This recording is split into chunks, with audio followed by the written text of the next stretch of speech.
I know you have a program that helps authors create their blogs and become active in the internet and social media. Could you elaborate on that?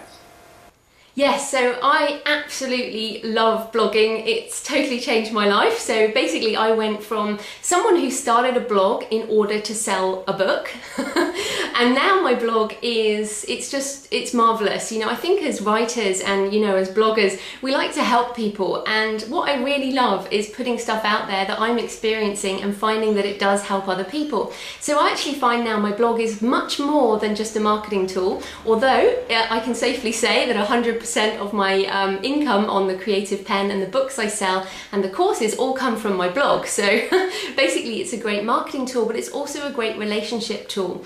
So, but I guess what I've found is that as authors and writers can be very good at writing and very good at staying alone, in a room and writing, but they're not necessarily very good at technology. Now, I admit my day job is as an IT consultant, so I actually sort of span both sides of the coin. I'm a writer and an author, but I also love tech, and I have all the gadgets, and I know a bit about the web. So I guess what I've been doing with my course is that when I asked my audience what they needed information about blogging. So I have a course for authors and writers on how to blog. But what I would say about blogging is, I think you definitely need one. You need a hub on the internet where people can find you. It needs to be the center of your world, I guess, your online world, and everything else should point to that blog. So for me, it's like the number one thing you need. And many people get a bit confused. They think they need a website and a blog, but a blog is just a website really, as you know. It's just much easily updatable. So I'm definitely a huge fan of blogging, as you know.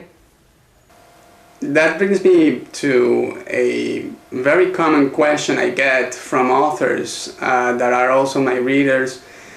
I find that some of them don't want to get into all this conversation, this social media, because they find it to be a distraction. Either that's one of the cases, but in other cases they just don't like it.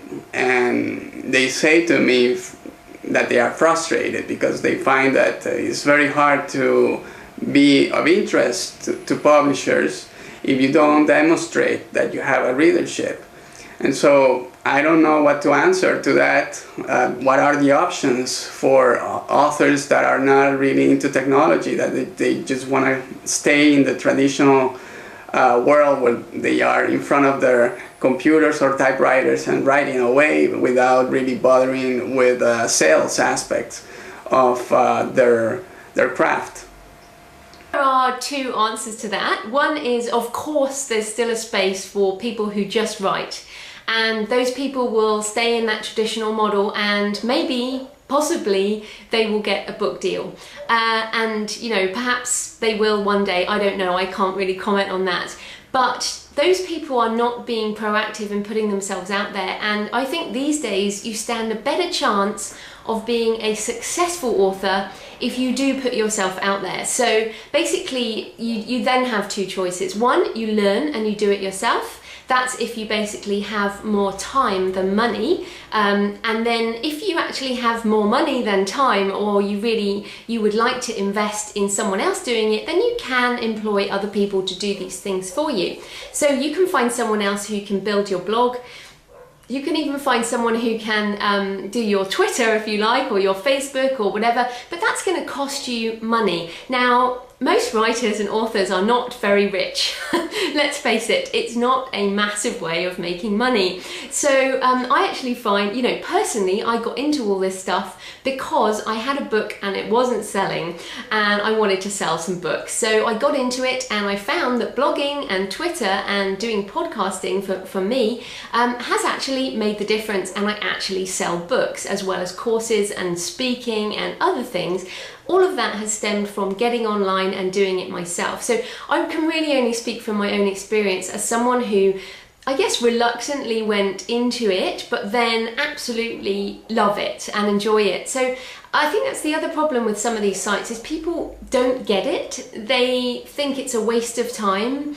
But some of the interactions, well, as you know, we met on Twitter and the blogs and everything. You know, it's very rewarding to be part of the community of writers and authors and publishers online. So for example, on Twitter, my whole group on Twitter, people I follow and people who are following me, we are all into books. It's just this wonderful network, and I just feel really happy whenever I go in my Twitter stream and I join in the conversation, because these are my tribe. I guess that's the Seth Godin word. These are my tribe of people, and I guess if people really don't want to do it, you can get other people to do it. But one of the massive things these days online is authenticity. And if someone else is tweeting for you, there's a bit of a backlash about that, and also if someone's blogging for you, it's not your voice, it's not your expression. So people can see through that too. So I guess, the bottom line is, if you want to sell books, how are you going to do that? Are you going to resist the technology, which is getting easier all the time? And are you going to wait for people to come to you? Or are you going to get out there yourself and, find an audience? And actually, it's fun out here. So, come join us. Joanna, it has been fantastic to have you on the show to do this interview. And I think you have provided a great amount of information. I definitely recommend for everyone to follow you and to get your courses, because they are fantastic and one of the best tailored courses for authors. And so I appreciate you coming on the show and sharing all this information.